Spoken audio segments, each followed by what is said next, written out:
നമസ്കാരം, കൊട്ടാരക്കര മീഡിയയിലേക്ക് സ്വാഗതം. പ്രധാന വാർത്തകൾ. ലോക്സഭാ തെരഞ്ഞെടുപ്പ് തീയതികൾ നാളെ പ്രഖ്യാപിക്കും. കേരള സർവകലാശാല കലോത്സവം പൂർത്തീകരിക്കാൻ തീരുമാനം. കോഴക്കേസിൽ കുറ്റാരോപിതർക്ക് മുൻകൂർ ജാമ്യം. നിഖിൽ തോമസ് വ്യാജ സർട്ടിഫിക്കറ്റ് വിവാദം. അച്ചടക്ക നടപടി നേരിട്ട അധ്യാപകനെ പ്രിൻസിപ്പലാക്കാൻ തീരുമാനം. കേരളത്തിൽ ഇത്തവണ 2 അക്ക സീറ്റുകൾ. പത്തനംതിട്ടയിൽ ശരണം വിളിച്ച് പ്രസംഗം തുടങ്ങി മോദി. വാർത്തകൾ വിശദമായി. രാജ്യം തെരഞ്ഞെടുപ്പ് ചൂടിലേക്ക്. ഭാരതം ഉറ്റുനോക്കുന്ന ലോക്സഭാ തെരഞ്ഞെടുപ്പിനുള്ള തീയതികൾ തെരഞ്ഞെടുപ്പ് കമ്മീഷൻ നാളെ പ്രഖ്യാപിക്കും. ഉച്ചകഴിഞ്ഞ് 3-നാണ് വാർത്താ സമ്മേളനം നിശ്ചയിച്ചിരിക്കുന്നത്. ഒഡീഷ, സിക്കിം, അരുണാചൽ പ്രദേശ്, ആന്ധ്രാപ്രദേശ് എന്നിവിടങ്ങളിലെ നിയമസഭാ തെരഞ്ഞെടുപ്പുകളുടെ തീയതിയും ECI പ്രഖ്യാപിക്കും. നാളെ നിശ്ചയിച്ചിരിക്കുന്ന വാർത്താ സമ്മേളനത്തിൽ മുഖ്യ തെരഞ്ഞെടുപ്പ് കമ്മീഷണർ രാജീവ് കുമാർ തെരഞ്ഞെടുപ്പ് തീയതികൾ പ്രഖ്യാപിക്കും. പുതുതായി തെരഞ്ഞെടുക്കപ്പെട്ട തെരഞ്ഞെടുപ്പ് കമ്മീഷണർമാരും വാർത്താ സമ്മേളനത്തിൽ പങ്കെടുക്കും. ഇത് തെരഞ്ഞെടുപ്പ് കമ്മീഷന്റെ സോഷ്യൽ മീഡിയ പ്ലാറ്റ്ഫോമുകളിൽ തത്സമയം സംപ്രേഷണം ചെയ്യുമെന്നും അധികൃതർ വ്യക്തമാക്കി. ലോക്സഭാ തെരഞ്ഞെടുപ്പ് 7 മുതൽ 8 ഘട്ടങ്ങളിലായി നടത്താനാണ് സാധ്യത. കഴിഞ്ഞ വർഷം 7 ഘട്ടങ്ങളിലായാണ് തെരഞ്ഞെടുപ്പ് നടത്തിയത്. തെരഞ്ഞെടുപ്പുമായി ബന്ധപ്പെട്ടുള്ള ഒരുക്കങ്ങൾ വിലയിരുത്താൻ കമ്മീഷൻ അംഗങ്ങൾ എല്ലാ സംസ്ഥാനങ്ങളിലും പര്യടനം പൂർത്തിയാക്കിയിരിക്കുന്നു. ജമ്മു കാശ്മീരിലായിരുന്നു അവസാന പര്യടനം. 543 ലോക്സഭാ സീറ്റുകളിലേക്കാണ് തെരഞ്ഞെടുപ്പ് നടക്കുക.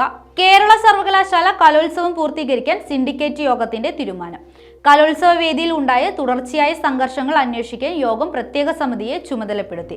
ഈ സമിതി വിശദമായി അന്വേഷിച്ച് ഒരാഴ്ചയ്ക്കുള്ളിൽ റിപ്പോർട്ട് നൽകണം. അതേസമയം കോഴക്കേസിൽ 2-3 പ്രതികൾക്ക് ഹൈക്കോടതി ജാമ്യം നൽകി.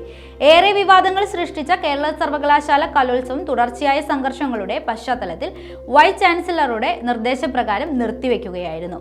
നിർത്തിവെച്ച കലോത്സവം പൂർത്തീകരിക്കാൻ സർവകലാശാല ആസ്ഥാനത്ത് ചേർന്ന സിൻഡിക്കേറ്റ് യോഗം തീരുമാനിച്ചു. എവിടെ വെച്ചാണ് കലോത്സവം പൂർത്തീകരിക്കുക എന്നതിൽ അന്തിമ തീരുമാനമായിട്ടില്ല. കലോത്സവത്തിൽ ഉണ്ടായ സംഭവ വികാസങ്ങൾ അന്വേഷിക്കാൻ പ്രത്യേക സമിതിയെയും സിൻഡിക്കേറ്റ് യോഗം ചുമതലപ്പെടുത്തി.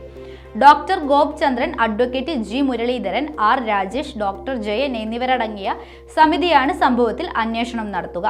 ഈ സമിതി ഒരാഴ്ചയ്ക്കകം റിപ്പോർട്ട് സമർപ്പിക്കണം. റിപ്പോർട്ട് ലഭിച്ച ശേഷമാകും കലോത്സവം നടത്തുന്ന വേദികളെപ്പറ്റി അന്തിമ തീരുമാനമെടുക്കുക. മുൻ SFI നേതാവ് നിഖിൽ തോമസ് ഉൾപ്പെട്ട വ്യാജ സർട്ടിഫിക്കറ്റ് വിവാദത്തിൽ അച്ചടക്ക നടപടി നേരിട്ട അധ്യാപകനെ പ്രിൻസിപ്പലിന്റെ ചുമതല നൽകാൻ നീക്കം. MSM കോളേജിലെ മുൻ പ്രിൻസിപ്പൽ ഡോക്ടർ മുഹമ്മദ് താഹിക്ക് വീണ്ടും ചുമതല നൽകിയേക്കുമെന്നാണ് റിപ്പോർട്ട്. പ്രിൻസിപ്പലിന്റെ പൂർണ്ണ ചുമതല നൽകുന്ന ഫയൽ ഇന്നത്തെ സിൻഡിക്കേറ്റ് യോഗം ചർച്ച ചെയ്യും. കഴിഞ്ഞ ദിവസം ചേർന്ന സിൻഡിക്കേറ്റ് ഉപസമിതി ഫയലിന് അംഗീകാരം നൽകുകയായിരുന്നു. കായംകുളം MSM കോളേജിൽ ബിരുദ വിദ്യാർത്ഥിയായിരുന്ന നിഖിൽ തോമസ് പരീക്ഷ പാസ്സാകാതെ കലിംഗ സർവകലാശാലയുടെ വ്യാജ സർട്ടിഫിക്കറ്റുമായി ഇതേ കോളേജിൽ MCOMനെ ചേർന്നതാണ് വിവാദത്തിന് വഴിവെച്ചത്. നിഖിലിന്റെ BCom സർട്ടിഫിക്കറ്റ് വ്യാജമാണെന്ന ആരോപണവുമായി SFI ജില്ലാ കമ്മിറ്റി അംഗമായ വിദ്യാർത്ഥിനിയായിരുന്നു രംഗത്തെത്തിയത്. സർട്ടിഫിക്കറ്റ് വിവാദത്തിൽ വീഴ്ചയുണ്ടായി എന്നാൽ കണ്ടെത്തിയതിനെയാണ് മുഹമ്മദ് താഹ അച്ചടക്ക നടപടി നേരിട്ടത്. ഇത്തവണ 400-ലധികം സീറ്റുകൾ നേടി BJP അധികാരത്തിൽ വരുമെന്ന് പ്രധാനമന്ത്രി നരേന്ദ്രമോദി. പത്തനംതിട്ടയിൽ NDA പ്രചരണ വേദിയിൽ സംസാരിക്കുകയായിരുന്നു മോദി. കഴിഞ്ഞ തവണ BJPക്ക് 2 അക്ക വോട്ട് ശതമാനം നൽകി.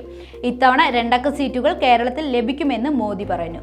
മലയാളത്തിൽ സംസാരിച്ചുകൊണ്ടായിരുന്നു മോദിയുടെ പ്രസംഗം ആരംഭിച്ചത്. എൻ്റെ സഹോദരി സഹോദരന്മാരെ, എല്ലാവർക്കും എൻ്റെ നമസ്കാരം എന്ന് പറഞ്ഞതിന് പിന്നാലെ ശരണം വിളിച്ചാണ് മോദി പ്രസംഗം ആരംഭിച്ചത്. ഇത്തവണ കേരളത്തിൽ അധികാരത്തിൽ വരുമെന്ന് ഉറപ്പാണെന്നും മോദി പറഞ്ഞു.